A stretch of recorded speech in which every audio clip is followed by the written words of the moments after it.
जय श्री राम दोस्तों। आप सभी राम भक्तों को हिमांशु गर्ग का सादर नमस्कार। अपने प्रेरणा स्रोत गुरु को प्रणाम करके शुरू करते हैं हमारी आज की चर्चा दोहा संख्या 21 से दोहा संख्या 30 तक।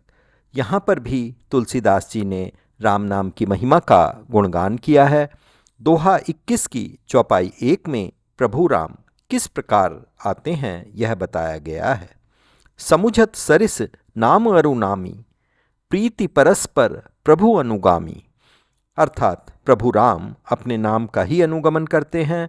आप जहाँ पर भी उनका नाम लेते हैं प्रभु वहीं पर आ जाते हैं। दोहा 21 में कहते हैं, राम नाम मणि दीप धरु, जीह देहरी द्वार, तुलसी भीतर बाहरहु, जो चाहसी उजियार। तुलसीदास जी कहते हैं कि यदि तू भीतर और बाहर दोनों ओर उजाला चाहता है तो जीभ पर राम नाम ले। इसी नाम से ही तत्वज्ञानी ब्रह्म सुख का अनुभव करते हैं। तत्वज्ञानी अर्थात प्रभु को या जानने वाले योगी। दोहा 22 चौपाई 3 में जपहि नाम उजन आरत भारी, मिटहि कुसंकट होहि सुखारी। राम भगत जग चारि प्रकारा, सुकृति चरेऊ अनघ उदारा। चौपाई 1 से 3 में वो चारों प्रकार के भक्तों के विषय में बताते हैं। पहले भक्त जिज्ञासु होते हैं, जो परमात्मा को जानना चाहते हैं, वो राम नाम को जप कर यह जान लेते हैं। दूसरे प्रकार के भक्त अर्थार्थी होते हैं, अर्थात वो लौकिक सिद्धियों को चाहने वाले होते हैं, यानी कि इस लोक के सुखों को चाहने वाले होते हैं। वे साधक मन लगाकर नाम की साधना करते हैं, जिससे उनको अष्ट सिद्धियों की सिद्धि हो जाती है। तीसरे भक्त वो होते हैं जो संकटों से मुक्ति चाहते हैं। वो नाम जप कर बड़े बड़े भारी बुरे संकटों से छूट जाते हैं, यानी उनके वो सब संकट नाम लेने से ही मिट जाते हैं। चौथी प्रकार की जो भक्त लोग होते हैं वो ज्ञानी होते हैं, जो स्वाभाविक प्रेम यानी कि उनके लिए प्रभु के अतिरिक्त और कुछ भी नहीं होता, उससे प्रभु को प्राप्त कर लेते हैं। और इन चारों भक्तों में एक बात जो समान रूप से होती है वो ये है कि वो सभी भक्त पुण्यात्मा होते हैं, पाप रहित होते हैं और उदार होते हैं। दोहा 24 चौपाई 4 में एक महामंत्र आता है, जिसमें बताया गया है कि चारों भक्तों में से कौन सा भक्त प्रभु को सबसे अधिक प्रिय होता है। महामंत्र चौपाई 4। चहु चतुर कहूँ नाम आधारा, ज्ञानी प्रभु ही विशेषी पियारा। चहु जुग चहु श्रुति नाम प्रभाऊ, कलि विशेष नहीं आन उपाऊ। कहते हैं हालांकि चारों भक्तों को नाम का ही आधार है, अर्थात चारों भक्त प्रभु राम को ही भजते हैं, परंतु इन चारों में प्रभु को ज्ञानी भक्त अत्यंत प्रिय है। नाम प्रभाव को चारों युगों में और चारों वेदों में प्रभावी बताया गया है, परंतु कलयुग में तो नाम के अतिरिक्त अन्य कोई उपाय फलित ही नहीं होता। दोहा में आगे कहते हैं कि जो भोग और मोक्ष की कामना छोड़कर प्रभु राम को भजते हैं वो प्रभु को अत्यंत प्रिय होते हैं। दोहा 23 चौपाई 1 में तुलसीदास जी ने ब्रह्म या परमात्मा के दो रूप बताए हैं, एक अगुण और दूसरा सगुण। कहते हैं अगुण सगुण दुई ब्रह्म स्वरूपा, अकथ अगाध अनाधि अनूपा। मोरे मत बड़ नाम दुहते, किए जहि जुग निज बस निज बूते। अर्थात निर्गुण और सगुण ब्रह्म के दो रूप हैं और इन दोनों का ही वर्णन नहीं किया जा सकता, और यह जगत में बहुत पहले से ही हैं। आगे अपना मत प्रकट करते हुए कहते हैं क्योंकि राम नाम ने इन दोनों को ही वश में कर रखा है, इसलिए नाम सबसे ही बड़ा है। अर्थात निगुण निर्गुण और सगुण दोनों से ही नाम सबसे अधिक प्रभावी और बड़ा है। दोहा 24 चौपाई 1 में तुलसीदास जी बताते हैं कि परमात्मा क्यों अवतरित होते हैं। राम भगत हित नर तनुधारी, सही संकट किए साधु सुखारी, नाम सप्रेम जपत अन्यासा, भगत हो ही मुद मंगल बासा। अर्थात प्रभु राम अपने भक्तों के हितों के लिए यानी उनके दुख हरने के लिए स्वयं कष्ट सहकर पृथ्वी पर अवतरित होते हैं और साधुओं को आनंदित करते हैं, जबकि वही आनंद भक्तों को बिना कुछ करे सिर्फ भक्ति से मिल जाता है। अर्थात भक्त लोग बिना कष्टकारी साधना किए हुए ही साधुओं के समान सुख पा लेते हैं। दोहा 24 चौपाई 2 और 3 में तुलसीदास जी कहते हैं कि राम का नाम उसी प्रकार पाप और दुखों का नाश कर देता है जैसे कि सूर्य की एक किरण अंधकार को मिटा देती है। दोहा 24 चौपाई 3 में भंजेहु राम आपु भव चापू, भव भय भंजन नाम प्रतापू, कि श्री राम जी ने तो स्वयं शिव जी का धनुष राम का नाम लेकर ही तोड़ा था।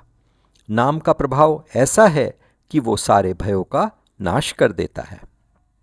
दोहा 24 की चौपाई 4 में पुनः महिमा का गान करते हुए तुलसीदास जी कहते हैं कि रघुनाथ जी ने राक्षसों के झुंड मार दिए और राम का नाम तो कलयुग के सभी पापों की जड़ों को ही समाप्त कर देता है। दोहा 24 में ही पुनः बताते हैं कि नाम के गुणों को वेदों में भी बहुत अच्छी तरह से समझाया गया है।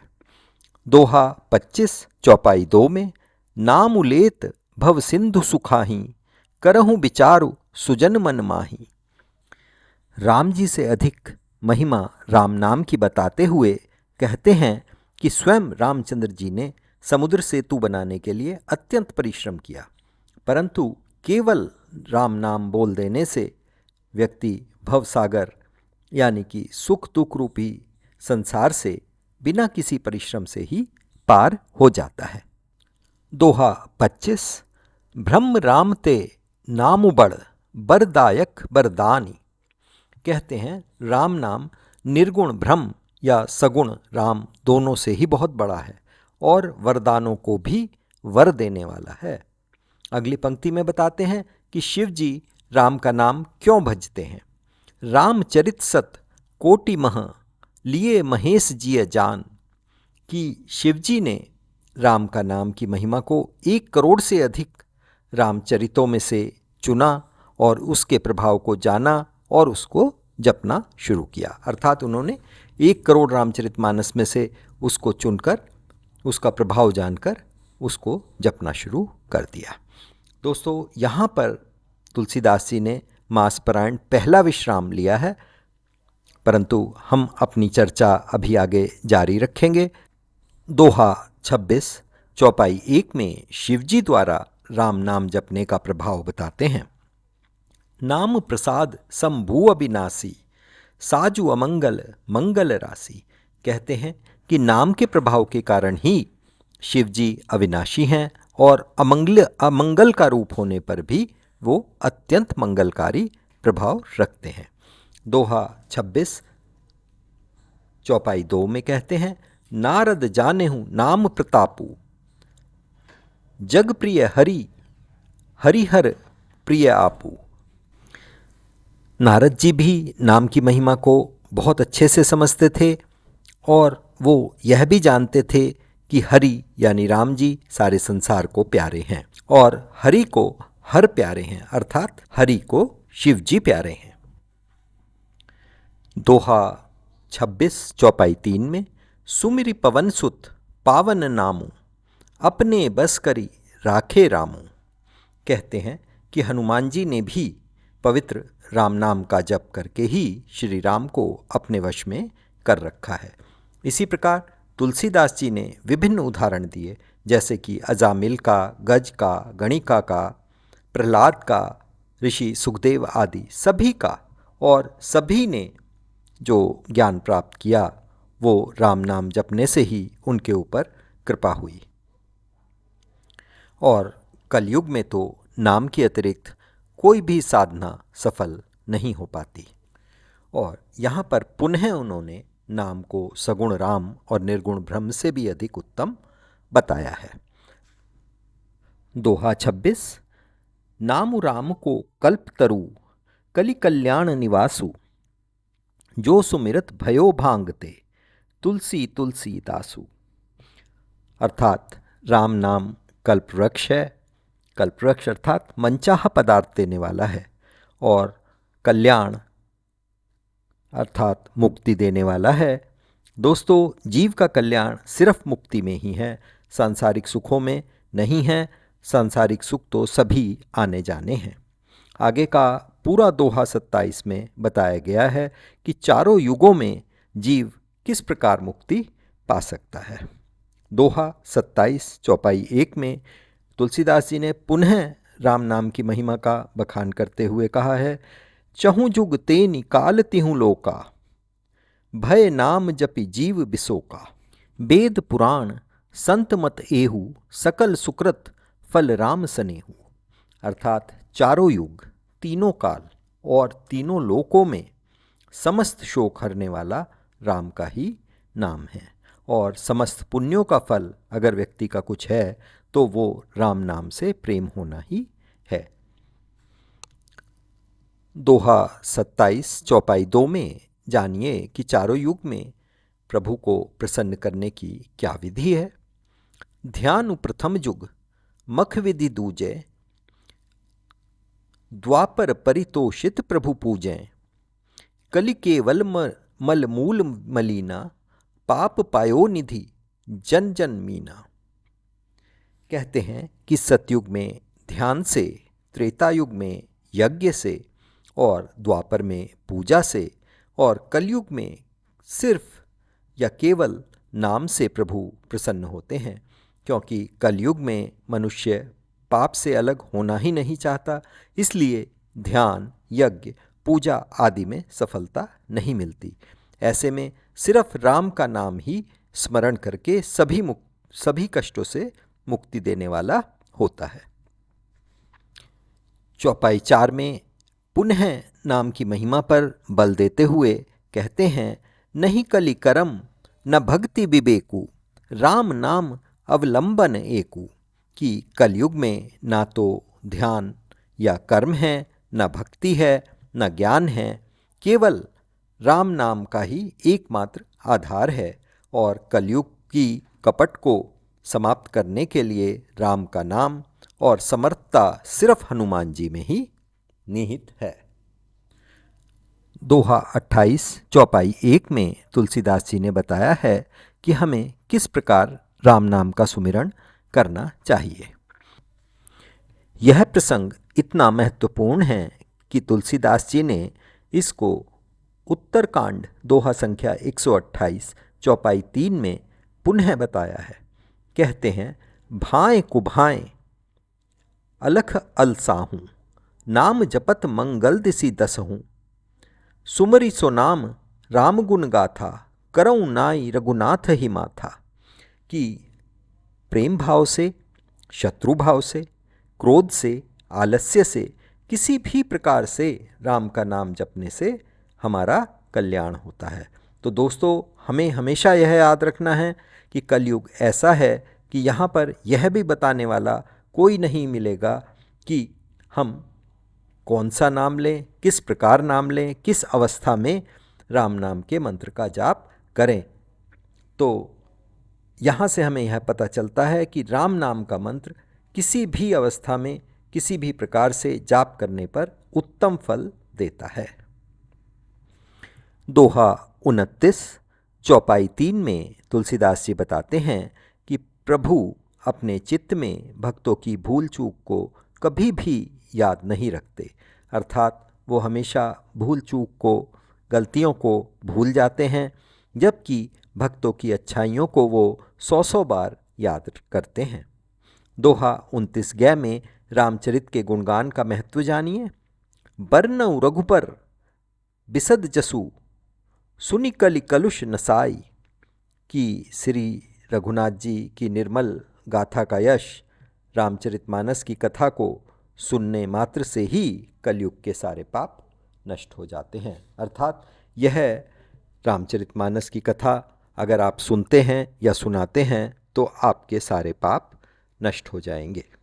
दोहा 30 की चौपाइयों में तुलसीदास जी बताते हैं कि यह कथा व चरित कहाँ से आया। कहते हैं इस चरित की रचना सबसे पहले शिव जी ने की और उसको माता पार्वती को उन्होंने सुनाया।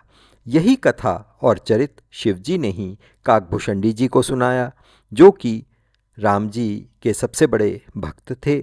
उनसे यह ज्ञान याज्ञवल्क्य ऋषि ने पाया और फिर उसे याज्ञवल्क्य ऋषि जी ने ही भारद्वाज जी को गाकर सुनाया। तुलसीदास जी कहते हैं ये जो कथा वो लिख रहे हैं वो याज्ञवल्क्य जी ने भारद्वाज मुनि को गाकर सुनाई थी, उसी के संवाद को वो बखान कर रहे हैं। तो दोस्तों, आज हमने संक्षेप में दोहा 21 से 30 तक की चर्चा की और हमने जाना कि राम नाम की महिमा स्वयं राम जी से भी बड़ी है। राम नाम हर युग में हर अवस्था में पार लगाने वाला होता है। सगुण राम और निर्गुण ब्रह्म से भी अधिक उत्तम फल देने वाला राम का नाम है। कलयुग में राम नाम सभी पापों को, दुखों को नष्ट करने वाला, नाश करने वाला, उनको हराने वाला है। राम नाम आप कैसे भी किसी भी अवस्था में ले सकते हैं, इसमें कोई बंधन नहीं है। प्रभु किसी भी भूल चूक को याद नहीं रखते, हर गलती को वो क्षमा कर देते हैं और भक्तों का सर्वथा कल्याण करते हैं। रामचरितमानस को सर्वप्रथम शिव जी ने रचा। आज के एपिसोड में चर्चा को और आगे ना बढ़ाकर हम अपनी चर्चा यहीं पर समाप्त करते हैं। अगले एपिसोड में आगे की चर्चा जारी रखेंगे। तब तक के लिए सब मिलकर जोर से बोलेंगे जय श्री राम।